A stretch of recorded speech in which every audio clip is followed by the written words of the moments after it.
Cela peut être déduit des faits et des éléments de preuve sur lesquels s'appuie l'accusation pour établir les éléments pertinents au titre de l'article 25.3a, document contenant les preuves, paragraphes 87 à 91. Comme on l'a déjà indiqué le premier jour, Madame le Président, même si la Chambre accepte le fait que les éléments de preuve de l'accusation établissent des raisons substantielles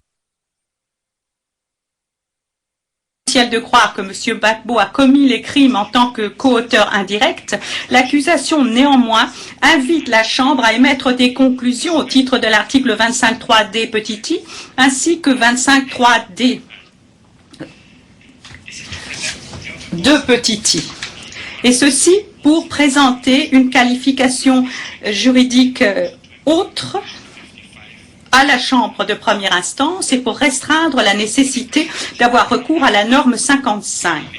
Madame le Président, je vais terminer ma présentation ici, mais j'aimerais ajouter cependant que l'accusation a l'intention maintenant de présenter ses arguments en ce qui concerne l'interprétation juridique de l'action indirecte au titre de l'article 25.3a et de la responsabilité au titre de l'article 25.3d par écrit dans le cadre de son mémoire de clôture.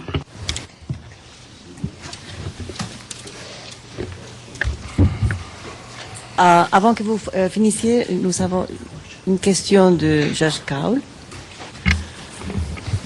Yes, I have. Le juge Cole, oui.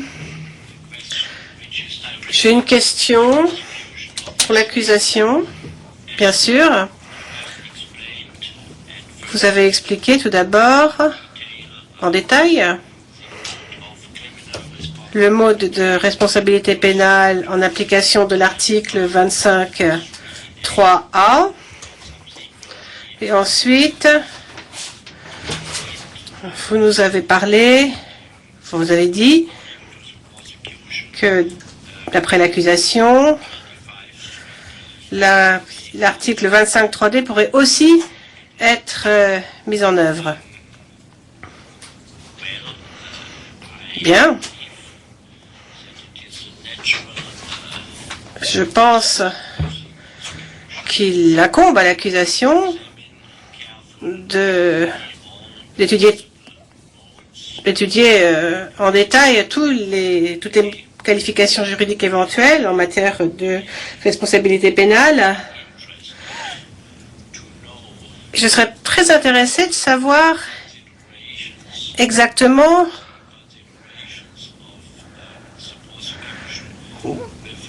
quelles sont les réflexions de l'accusation en ce qui concerne la responsabilité en application de l'article 28, la responsabilité du supérieur hiérarchique. Bon, je comprends bien que ma question arrive un peu à l'impromptu.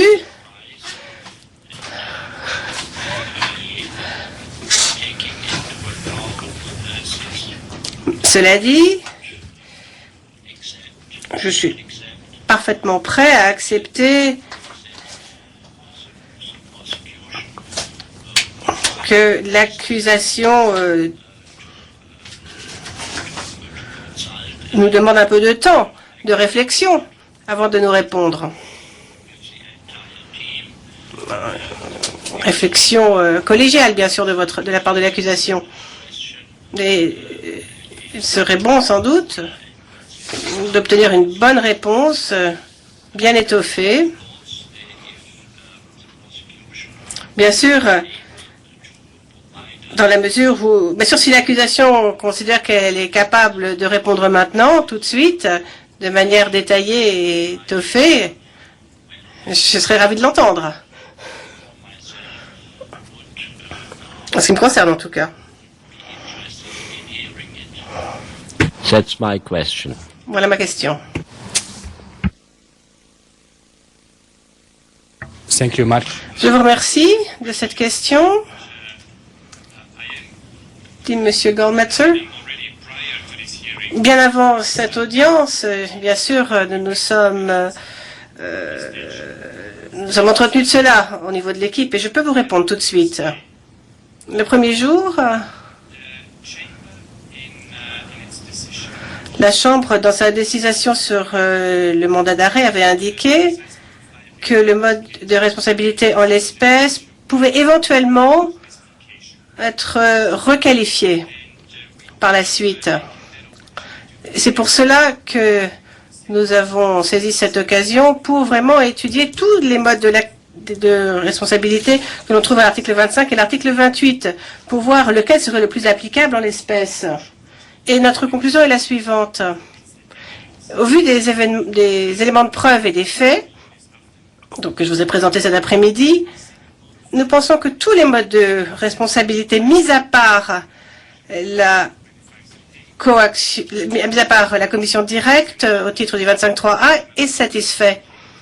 Pour ce qui est de l'article 28, d'après nous, une forme d'encouragement de la part de M. Gbagbo envers ses troupes a été fait de la fête suivante. Il n'a pas pris les mesures nécessaires pour éviter, pour empêcher ou pour sanctionner ses subordonnés qui avaient commencé à commettre des crimes pour mettre en œuvre le plan commun et qui avaient commencé à se lancer dans des attaques systématiques et généralisées contre la population civile. De plus, nous vous avons aussi présenté des éléments de preuve montrant que M. Gbagbo avait connaissance des crimes commis par ses subordonnés. Nous avons présenté aussi qu'il était informé de façon régulière, principalement par le biais de la structure de commandement du FDS, par le général Jogbo et par la chaîne de commandement de ce qui se passait sur le terrain. M. Gbagbo a coordonné la mise en œuvre du plan commun. Donc, il disposait des informations, il savait ce qui se passait sur le terrain. Le FDS avait une chaîne de reporting parfaitement efficace. M. Gbagbo savait exactement ce qui se passait. Et pour ce qui est du la troisième exigence de l'article 28, Gbagbo était le commandant en chef. Il avait contrôle effectif, il avait l'autorité sur toutes les branches du FDS. Donc, d'après nous, c'est ainsi que les faits et les éléments de preuve présentés dans notre présentation satisfont bien aux exigences demandées à l'article 28.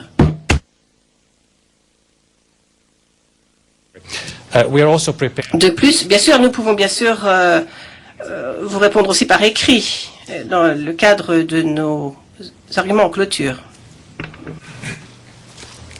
Je vous remercie. Thank you. Je vous remercie. La juge Van Weigert, j'ai une question sur l'organigramme. Donc, j'aimerais que vous soyez un peu plus précis à propos de ce que vous disiez sur les jeunes miliciens et les mercenaires. Parce que d'un côté, vous dites qu'ils sont intégrés au sein des FDS, mais d'un autre côté, vous dites qu'ils rendent directement compte à M. Gbagbo. Existe-t-il un organigramme que vous pourriez nous présenter pour montrer quelles sont les lignes hiérarchiques, pour nous expliquer comment les mercenaires et les jeunes miliciens ont été intégrés au sein de la structure générale? Réponse. Je pense que la meilleure façon de procéder serait de vous faire une écriture. Et cela sera dans nos arguments en clôture. Mais nous avons pris bonne note de votre question et, si vous nous le permettez, nous allons procéder de la sorte. Madame le juge Van Weigert, je vous remercie. Je vous remercie. Est-ce que vous avez fini votre présentation? Madame la Présidente, honorable juge, ceci conclut la présentation de l'accusation. Toutefois, il reste à régler la question des numéros HNE. Et nous avons des copies également de la présentation de notre collègue de cet après-midi. Et également, compte tenu que nous référons à ce fameux DCC à noter, croyons qu'il est peut-être, je soulève la question, de soumettre également une copie qui pourrait recevoir une cote HNE. Et également, pour immédiatement en discuter, je demanderais à ce que chacune des présentations, malgré le fait qu'elles ont été énoncées publiquement, que le DCC a noté, ou avec note de bas de page, pardon, et les présentations elles-mêmes avec référence soient confidentielles, pour la simple et bonne raison qu'il y a des informations à l'écrit qui ont été soit dites en audience à huis clos, certainement pour la présentation du 17 mars, mais également il y a des références qui pourraient révéler ou mener, et on veut éviter, à l'identification de l'identité de témoin de l'accusation. Alors, je ne crois pas que ça cause de problème, vu que les présentations sont au transcrit comme telles. Je vous remercie. Maître Altit? Pas de problème, Madame la Présidente. Oui, pas de problème. Alors, on va tout enregistrer avec la code HEN, comme vous avez suggéré. Et je crois qu'avec ça, alors nous pouvons, et aussi à titre confidentiel, comme vous avez dit. Et maintenant, on peut commencer avec la présentation de la défense. On est bien clair qu'on a pris du temps de votre présentation, mais peut-être on peut finir de toute façon à 5 heures et on verra après comment est-ce qu'on rattrape le temps qu'on vous doit. Merci, Madame la Présidente. Pour ce qui concerne les horaires, c'est Jennifer Naouri qui va faire la présentation suivante. Elle débordera sur lundi. Elle débordera sur lundi, ce qui veut dire qu'on peut s'organiser à votre convenance. Soit que nous arrêtions à 5 heures comme prévu et reprenions une demi-heure après pour l'heure suivante, quitte à déborder un petit peu sur lundi, soit que nous nous organisions autrement, mais je pense que l'on peut suivre ce qui avait été prévu. Oui, je pense que si j'ai bien compris, c'est qu'aujourd'hui on respecte l'horaire. Et lundi, vous débordez un peu si on en a besoin. Voilà, Jennifer Naouri continuera un petit peu lundi. Oui. Et ensuite, Maître Fovo Ivanovic prendra la succession. Parfait.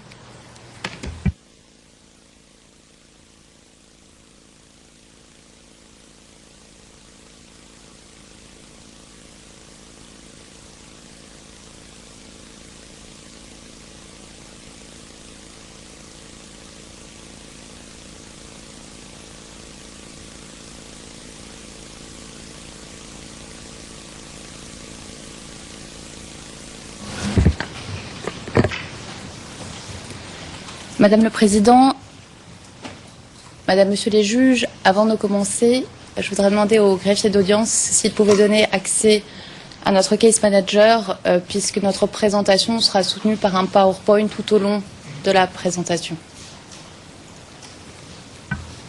Oui, est-ce que vous pouvez procéder alors à ça? Oui, pas de problème.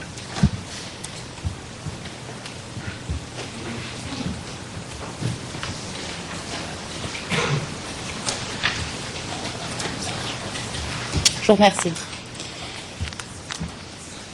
Madame le Président, Madame, Monsieur les juges, pour comprendre ce dossier et la logique qui sous-tend les accusations du procureur, il nous faut dans un premier temps revenir sur l'exposé des faits du procureur.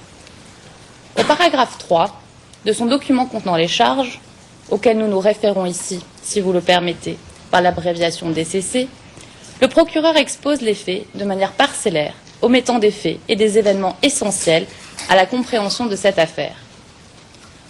Sans véritable rappel de l'histoire récente de la Côte d'Ivoire, on ne peut comprendre la crise post-électorale de 2010. La crise post-électorale de 2010 n'est pas, hélas, la première tentative de déstabilisation du pouvoir en place qu'a connue la Côte d'Ivoire. Les premiers troubles datent de 1999, comme le rappelait la représentante légale des victimes. Le 24 décembre 1999, Ibrahim Koulibaly, dit IB, bras droit et ancien garde du corps d'Alassane Ouattara, organisait un coup d'État contre le président Konan Bédié. Il s'agissait de mettre au pouvoir le général Gueye.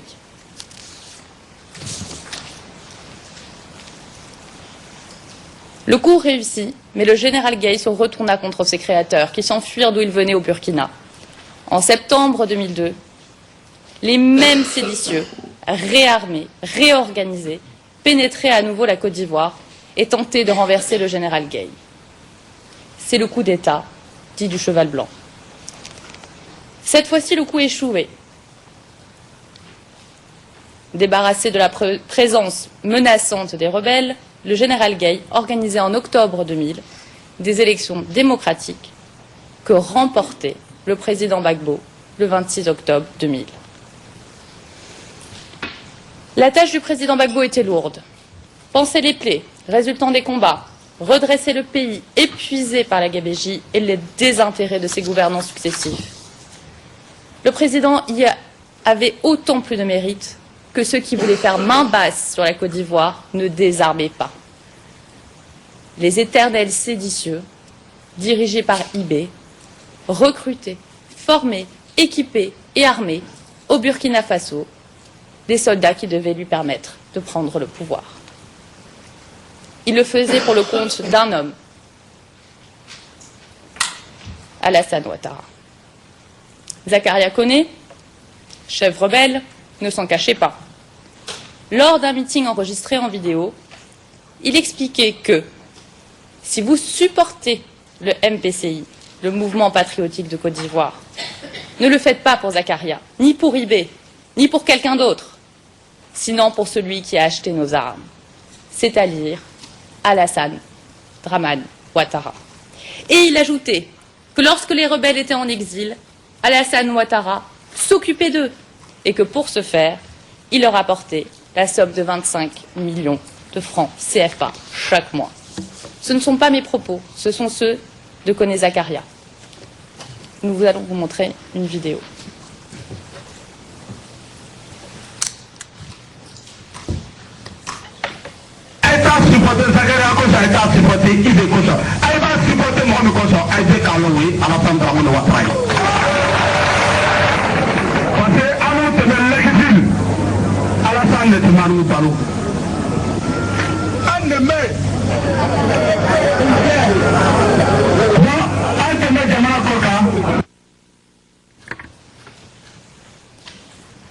Abdoulaye Traoré, ancien chef de guerre contrôlant Mans et ses environs, racontait lui aussi qu'avant 2002, chaque fin de mois, Alassane Ouattara déboursait la somme de 25 millions de francs CFA pour notre nourriture.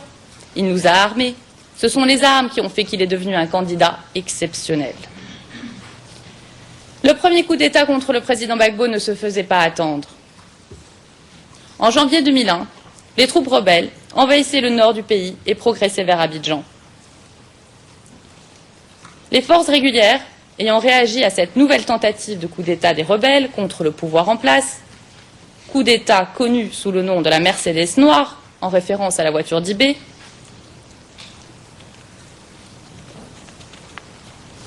elle échouait. Néanmoins, il est clair que cette tentative de coup d'État ne serait pas la dernière.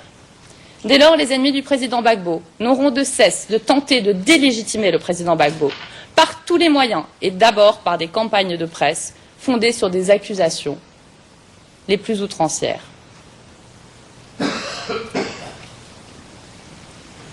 Ces campagnes commencèrent avant septembre 2002 et continuèrent après. Il était par exemple allégué l'existence de soi-disant escadrons de la mort, affirmation encore reprise avant-hier par le procureur. Au contraire de ce qu'avance le procureur, la justice française, saisie de ces allégations mensongères, condamnée pour diffamation, le 5 avril 2006, le journal Le Monde. Ce journal avait évoqué ces soi-disant escadrons de la mort au mois de février 2003, dans un article intitulé « Gbagbo, Simone, Dieu et le destin ».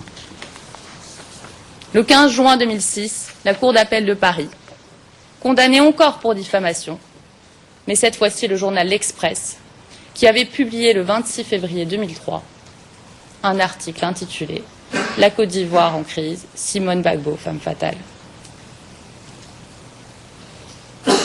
L'objectif de cette campagne de diffamation était clairement de délégitimer le président Gbagbo pour ensuite le chasser du pouvoir. Or, les campagnes mensongères lancées contre le président Gbagbo n'eurent pas l'effet escompté. Le peuple ivoirien lui témoignait à nouveau sa confiance lors des élections locales tenues en juillet 2002, son parti étant arrivé en tête. Il ne restait alors que la force. Le recours à la force était d'autant plus facile que le président Gbagbo ne se méfiait pas. Au contraire, dans un souci d'unité et malgré sa victoire électorale, le président Gbagbo a intégré des ministres d'opposition au gouvernement. C'est dans ce contexte qu'intervenait un nouveau coup d'État contre le pouvoir en place.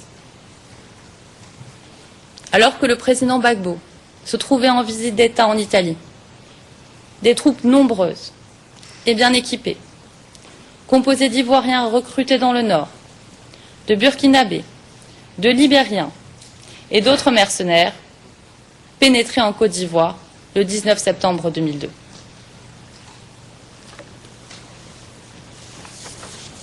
En quelques jours, les rebelles s'emparaient du nord du pays et massacraient sans merci les représentants des autorités légitimes et la population civile, commettant exécutions sommaires, des actes de torture et de cannibalisme, des mutilations. Tous les villages de la région de Douékoué étaient mis à feu et à sang. Par exemple, dans le village de Diaouin, une attaque des rebelles, le 19 septembre 2002, faisait 30 morts, tous des Wé. Tous des Wé. Ils avaient été tués par balles, égorgés, brûlés vifs ou jetés dans des puits. Entre le 6 et le 9 octobre 2002, un charnier était retrouvé au cimetière communal d'Ar-es-Salam à Bouaké, contenant environ 90 corps. Il s'agissait de 48 gendarmes et 37 membres de leur famille.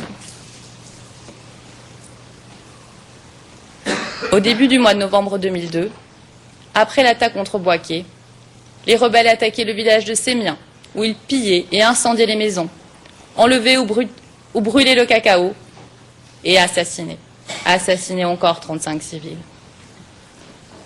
Mais à Abidjan, les violentes attaques furent repoussées et les rebelles durent fuir vers le nord. Le pays était désormais coupé en deux. Il est important de comprendre qu'il s'agissait donc à chaque tentative de coup d'État de se saisir du pouvoir. Il est important de constater que ce sont toujours les mêmes personnes qui sont à l'origine de ces coups d'État, que ce soit contre le président Bédié ou le président Gbagbo.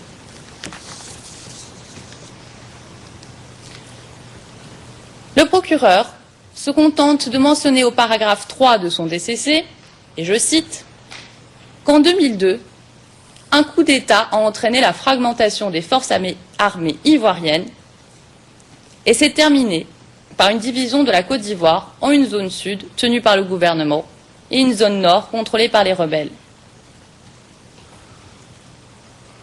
Il se garde bien d'expliquer ce qu'impliquait cette partition du pays pour la population ivoirienne. Après le coup d'État du 19 septembre 2002, le pays était divisé en deux et le nord était mis en coupe réglée par les nouveaux maîtres. Qui sont ces chefs rebelles? À aucun moment, le procureur ne prend la peine d'expliquer qui sont ces chefs qui contrôlent le nord de la Côte d'Ivoire. Il nous appartient donc, ici, de combler ces oublis.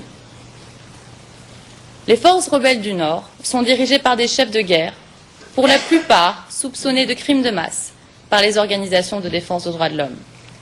Guillaume Soro. En septembre 2002, Guillaume Soro était le secrétaire général de la rébellion, qui s'appelait alors le Mouvement patriotique de Côte d'Ivoire, le MPCI, et qui deviendra par la suite les Forces nouvelles. Il était donc impliqué dans la stratégie générale des forces rebelles et dans les luttes internes sanglantes dont les civils étaient les premières victimes. D'ailleurs, il reconnaît lui-même.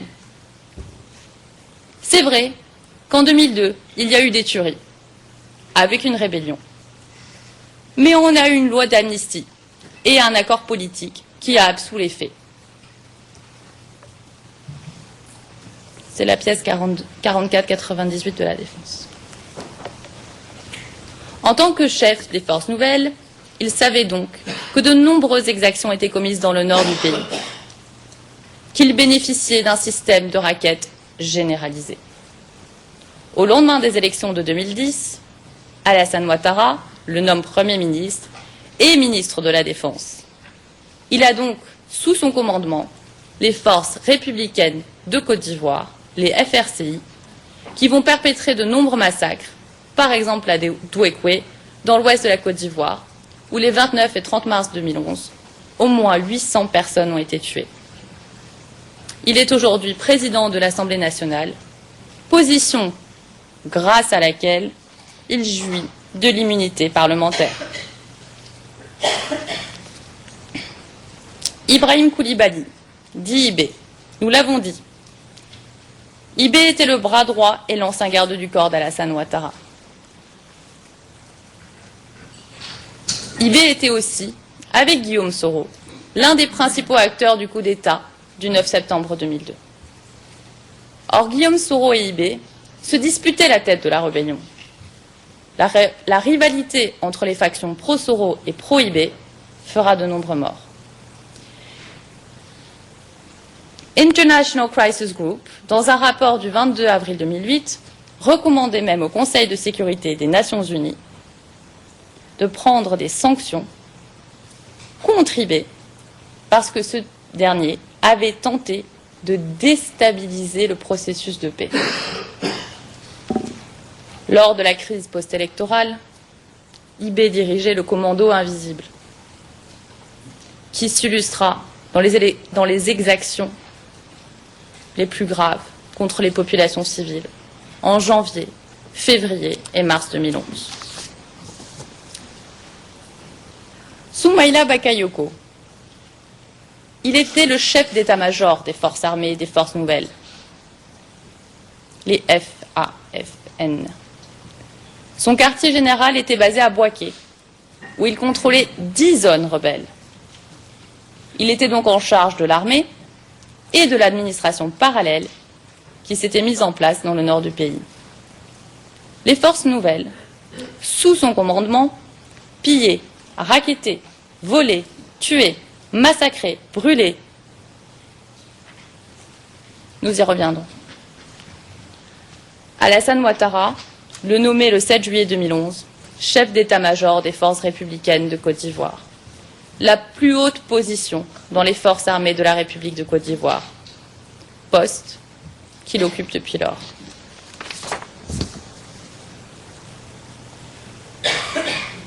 Ousmane Coulibaly, dit Ben Laden. Il était un des commandants du groupe rebelle nommé le MPJ, le Mouvement pour la justice et la paix, actif dans la ville de Mans, située à l'ouest du pays. Par la suite, il devient comme zone d'Odiéné, une région à la frontière du Mali et de la Guinée.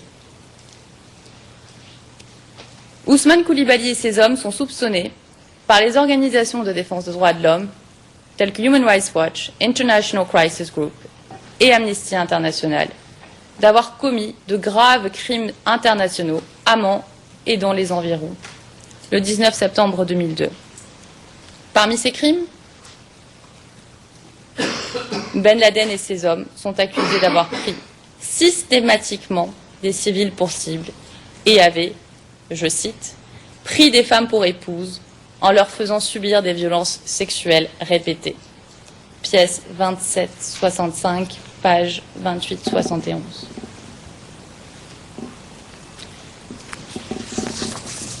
En mai 2011, Ben Laden était le commandant de l'ancien camp de la BAE, à Yopougon, jusqu'à la fin du mois de septembre 2012. Il y a torturé et fait procéder à des arrestations arbitraires généralisées. Le 15 août 2012, il a été placé à la tête des opérations menées à Dabou, où de nombreux civils ont été extorqués, arrêtés torturés et assassinés. Human Rights Watch révèle, dans un rapport de 2011, les liens étroits qui unissaient Charles Taylor, Ousmane Coulibaly et les mercenaires libériens. Pièce de la Défense, 39-69, page 40-39. Il a été nommé le 26 septembre 2012 par Alassane Ouattara, préfet de la région de San Pedro.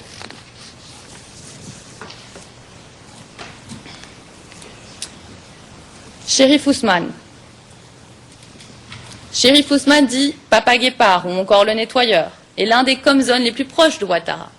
On parle d'ailleurs à son propos d'homme des basses œuvres de Ouattara. Il a été le commandement de la zone de Bouaké pendant toute la rébellion. Il fait face à une série d'accusations très graves pour sa participation à plusieurs crimes de sang. Par exemple, Human Rights Watch, dans un rapport de 2011, intitulé « Ils les ont tués comme si de rien n'était », cite un témoin direct l'impliquant dans l'ordre d'assassiner 29 personnes à Yopougon. Le 3 août 2011, Alassane Ouattara promeut Chérif Ousmane au rang de commandant au second du groupe de sécurité de la force républicaine.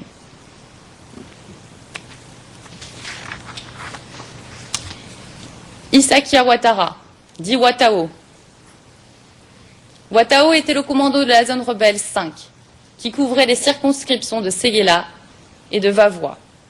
Il était par ailleurs le chef d'état-major adjoint du FAFN entre 2002 et 2011. Il est très proche de Guillaume Soro. Ouattao était impliqué dans de nombreux trafics dans le nord de la Côte d'Ivoire pendant toute la période de la rébellion, notamment le trafic de diamants. Un câble des renseignements français, câble diplomatique, explique, et je cite, « Concernant l'organisation financière de la rébellion, que Ouattao avait mis en place son propre système de raquettes et de pillage en s'enrichissant aux dépens des populations présentes dans la zone qu'il commandait pour les forces nouvelles. » Pièce de la Défense, 0262. Il est soupçonné par International Crisis Group, dans un communiqué de 2008, d'avoir déstabilisé le processus de paix à multiples reprises et d'être responsable du massacre de Bouaké en 2007. En 2008, Ouattao chasse Koné Zakaria afin de prendre le contrôle de mines de diamants. Il est aujourd'hui commandant second de la garde républicaine.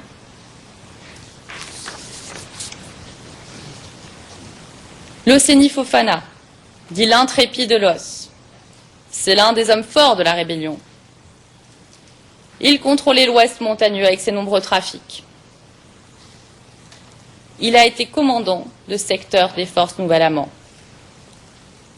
En février 2009, lors des affrontements à Mans, les hommes de Loseni Fofana ont déployé des mitrailleuses, monté sur des véhicules et des lance-roquettes, dans les rues, lors de règlements de compte entre forces nouvelles.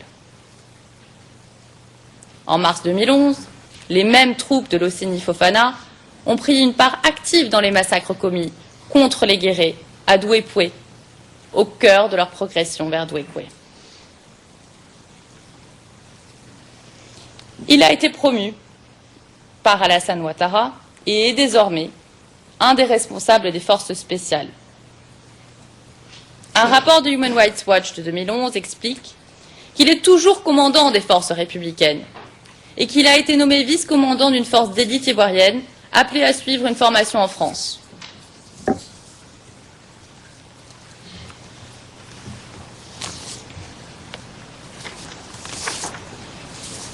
Martin Kouakou Fofié. Il a participé dès 1990 au premier coup d'État contre le président Konan Bédié.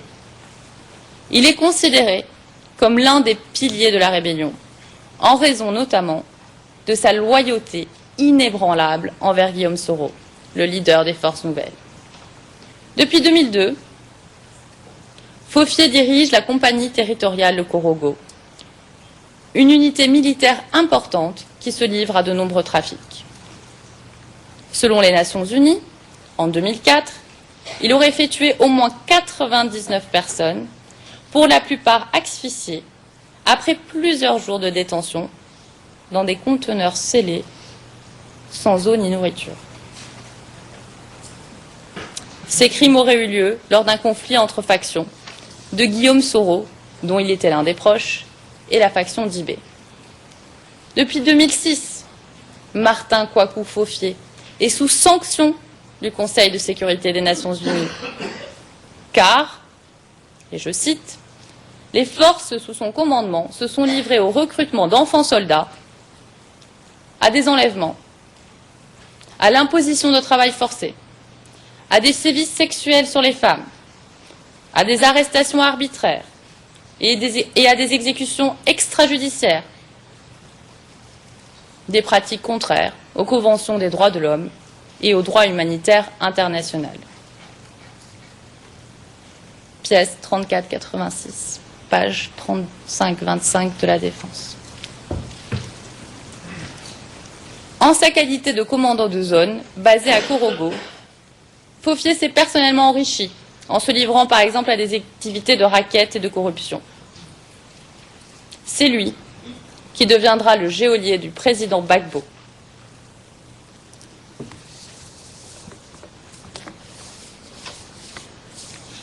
Koné Zakaria, nous l'avons vu. C'est l'un des proches d'Alassane Ouattara, qui l'a financé depuis le début. Il était Komzone de la zone 5 à Séguéla. Il a été déposé par Ouattao à l'issue d'une guerre sanglante et s'est réfugié au Burkina. Zakaria Koné est au cœur de nombre de trafics dans le nord du pays, notamment de diamants.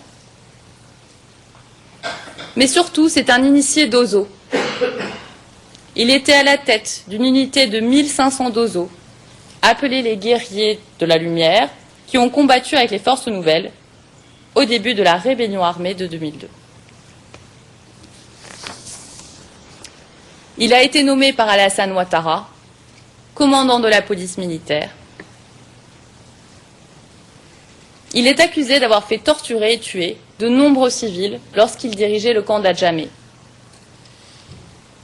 Devant le tollé des organisations de défense des droits de l'homme, à cause de ces nombreuses exactions, Koné Zakaria a été muté début novembre 2012 au bataillon d'artillerie solaire, situé dans le camp militaire d'Akwedo.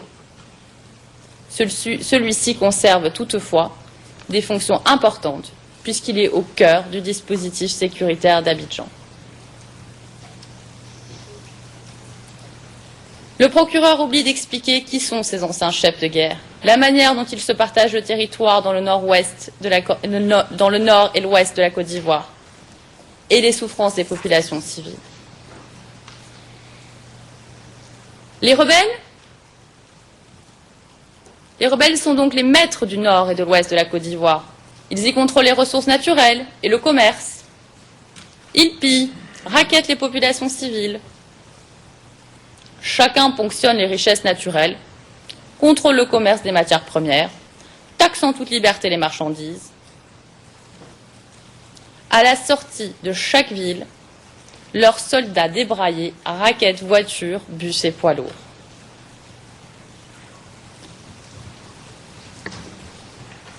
Le témoin de la défense, P2, qui du fait de sa fonction à l'époque des faits, était très bien informé.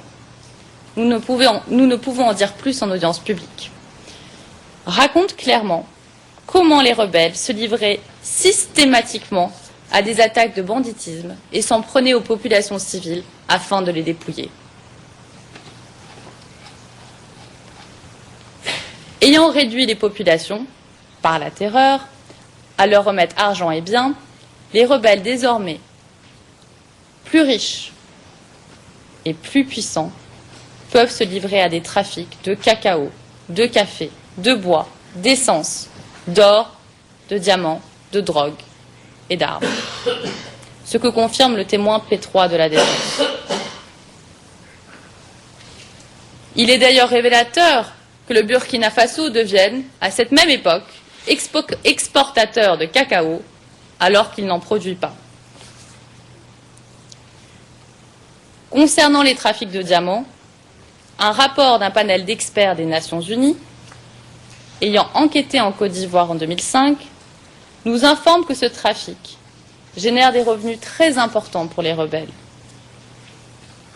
Un de ces chefs rebelles, qui s'est particulièrement enrichi, c'est Zakaria Koné, puisque, comme l'indique le témoin de la défense P2, ce dernier avait mis la main sur une mine de diamants. Ces diamants, provenant de zones contrôlées par les forces nouvelles, étaient ensuite vendus aux pays voisins, tels que le Mali et la Guinée, en violation de l'embargo des Nations Unies et en violation du processus de Kimberley. Il s'agit donc de diamants de sang. Chaque rebelle règne sur son territoire comme un seigneur sur son domaine, avec son armée et ses administrations parallèles, mettant en place une véritable économie féodale, selon les termes mêmes des experts des Nations Unies. De l'argent récolté, je cite un article du Monde, Abidjan n'en voit pas la couleur. Les populations locales non plus. L'argent était transféré au Burkina Faso, au Mali ou dans des paradis fiscaux. Pièce de la Défense 38-13.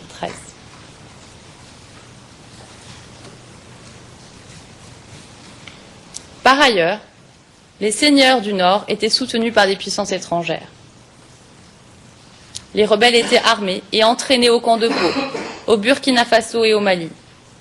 Ils étaient équipés d'armes neuves et appuyés par les commandants provenant de plusieurs pays de la région.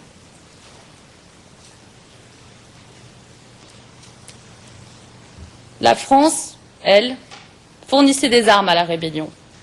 Par exemple, le témoin P2, et nous soulignons son importance, confirme que les autorités françaises, en 2005, réarmaient la rébellion. Le ministre de la Défense ivoirien de l'époque explique que des véhicules français ont été transférés aux rebelles en 2009 et 2010. Par exemple, Chérif Ousmane a reçu beaucoup de matériel militaire français. Il y avait des canons et des blindés. Il y avait de tout. Et beaucoup d'armes de guerre. J'étais à Séguéla, où j'en ai vu. À Bouaké, surtout, j'en ai vu beaucoup. J'ai vu les entraînements dirigés par les officiers français à Bouaké. Pièce de la Défense 44-99, page 4503. Puisqu'ils étaient plus riches, les rebelles pouvaient recruter des hommes, qu'ils pouvaient armer, et donc disposer au fur et à mesure des années de troupes de plus en plus nombreuses, bien entraînées et armées.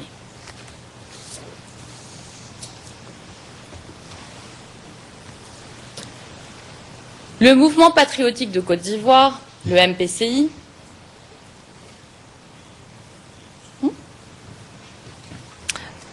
Je m'excuse de vous interrompre, j'avais compris que vous préfériez continuer lundi, alors comme ça.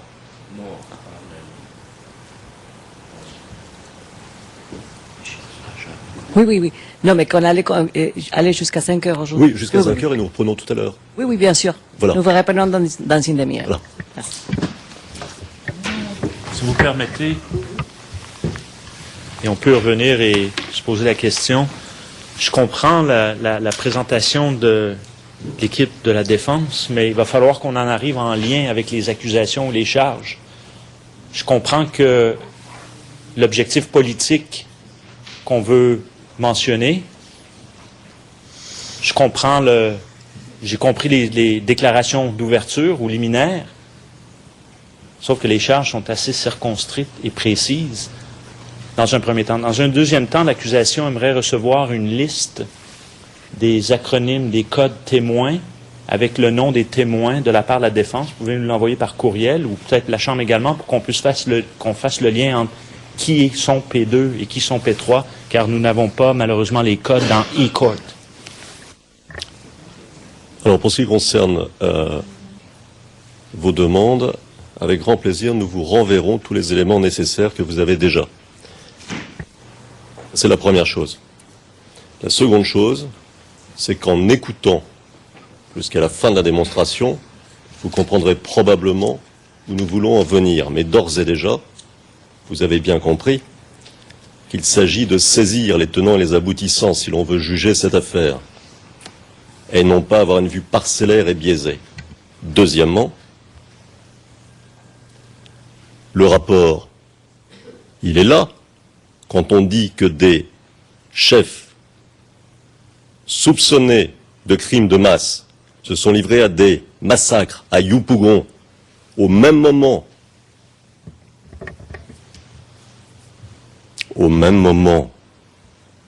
où, selon vous, d'autres tuaient, alors il y a une impossibilité. Quelle est la vérité? La vérité se comprend lorsque l'on prend une certaine distance. La distance, nous vous la donnons. Vous n'avez pas fait d'exposé des faits qui soit impartial. Nous le faisons à votre place. C'est l'intérêt de tous ceux qui sont ici de comprendre ce qui se passe. C'est l'intérêt de la justice. Je vous remercie. On va suspendre maintenant pour une demi-heure et on recommence à 5h30. All rise, veuillez vous lever.